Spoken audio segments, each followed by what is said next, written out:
ফেলু ভাই রে, খান স্যারের কেসটা শুনেছিস? আরে ভাই রে, শুনেছি। কেন রে ভাই, খান স্যারের কি হয়েছে? আরে তুই জানি না খান স্যারের বিরুদ্ধে এফআইআর হয়েছে? কি বলিস? আমি তো কিছুই জানি না। আরে জানবি কিভাবে? সারা দিন তো বইয়ে মুখ গুজে পড়ে থাকিস, ফোনটাও হাতিয়ে নাস, কি করে জানবি? হ্যাঁ পেয়েছি, তুই ঠিকই বলেছিস। ওর বাড়িতে না একটাও ফোন নাই। এই তো বড় হয়েছিস, একটা ফোনও কিনতে পারিস নিস। আমি গরিব বলে অপমান করছিস? যখন বড় হইয়া চাকরি করিব তখন দেখবি আইফোন নিয়ে আমি ঘুরিব। তাই নাকি? তখন তোরা ফেল ফেল করে আমার ফোনের দিকে তাইকে থাকিবি। বেশি গুল ঝাড়ি নাস তো। আইফোন কোনোদিন চোখে দেখেছিস তুই? আইফোন কিনবি? আরে আইফোন কিনবো নাকি, বড় হইয়া চাকরি কইরা কিনিব। হ্যাঁ হ্যাঁ, দেখা যাবে তুই বড় হইয়া কত বড় চাকরি করিস। এই তুই রাই তখন কি নিয়ে ঝামেলা করছিলিস রে? Good morning sir. কিন্তু আর যদি কোনোদিন এইভাবে গুড মর্নিং বলিস, আমার হাতে মার খাবি পয়সন্ড। তো কি নিয়া আই তখন তোইরা আলোচনা করছিলিস? স্যার, খান স্যারের কেসটা নিয়ে আলোচনা করছিলাম বটে। হ্যাঁ হ্যাঁ, খান স্যারের কেসটা আমি শুনেছি, খুবই দুঃখের খবর। হ্যাঁ স্যার, খান স্যারের কেসটা সবাই জানে, কিন্তু আমাদের ক্লাসে একজন জানে না। কে খান স্যারের কেসটা জানে না? কেন স্যার, আপনার প্রিয় ছাত্র জানে না? স্যার, আমার কাছে তো ফোন নেই, আমি তো ফেসবুক ইউটিউব করি না, তাই জন্য স্যার জানি না। আচ্ছা ঠিক আছে ঠিক আছে, খান স্যার সম্বন্ধে কে আমাদের ক্লাসে বেশি জানিস? স্যার, খান স্যার সম্বন্ধে আমি অনেক কিছু জানি। স্যার, আমিও জানি খান স্যারের সম্বন্ধে অনেক কিছু। স্যার, আমিও জানি বটে। স্যার, আমি অনেক কিছু জানি খান স্যারের সম্বন্ধে। ঠিক আছে ফেলু, খান স্যার সম্বন্ধে একটা রচনা বল।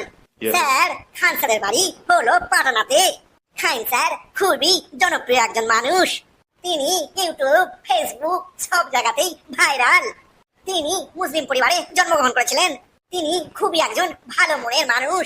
তিনি গরিব ছাত্রছাত্রীদের অনেক কম পয়সায় পড়ান এবং তার কাছে পড়াশোনা করে অনেক ছাত্রছাত্রী আজকে রেল, ভেল, সেল, পুলিশ সব জায়গাতেই চাকরি করছে। এইভাবেই খান স্যারের কোচিং সেন্টার বছরের পর বছর খুব সুন্দরভাবেই চলছিল। তিনি সবসময় গরিব দরিদ্র ছাত্রছাত্রীদের পাশে এসে দাঁড়ান, তাদের বিপদে আপদে অনেক সাপোর্ট দেন। কিন্তু এই গরিব দরিদ্র ছাত্রছাত্রীদের পাশে দাঁড়ানোর জন্য কিছু কিছু মানুষ তার উপর হিংসা করিত।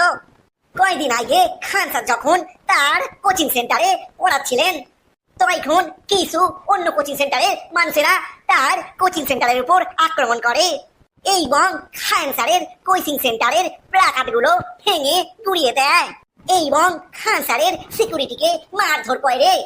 তারপর সেইখানে সাংবাদিক চলে আসে এবং খান স্যারকে জিজ্ঞাসা করা হয় যে আপনার কোচিং সেন্টারে কি হয়েছে। তো এখন খান স্যার বলেন যে কিছু কিছু মানুষ আমার এই উত্থানকে সহ্য করতে পারছে না এবং তিনি বলেন যে তার কোচিং সেন্টারের সামনে গুলি পর্যন্ত চলেছিল। তারপরে যেই সব মানুষ খান স্যারের কোচিং সেন্টারে আক্রমণ করে তাদের পুলিশ গ্রেপ্তার করে এবং পরবর্তীকালে খান স্যারের সিসিটিভি খতিয়ে দেখা যায় যে খান স্যারের সিকিউরিটি দুষ্কৃতীদের হাত থেকে বাঁচার জন্য গুলি চালাতে বাধ্য হয় এবং সিকিউরিটি বলে যে খান স্যার নাকি গুলি চালাতে আদেশ দিয়েছিল এবং খান স্যারের বিপক্ষে এফআইআর করা হয়। হ্যাঁ রে ভেলু, তুই ঠিকই বলেছিস, এইটা খুবই দুঃখজনক ঘটনা।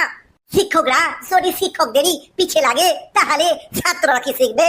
তাই জন্য আমি শিক্ষক সমাজকে বলছি, তোমরা নিজেদের মধ্যে ঝামেলা না করে ভালো মানুষ তৈরি করো, যাইতে আমাদের পরবর্তী প্রজন্ম ভালোভাবে বাঁচতে পারে, একে অপরকে সহযোগিতা করে।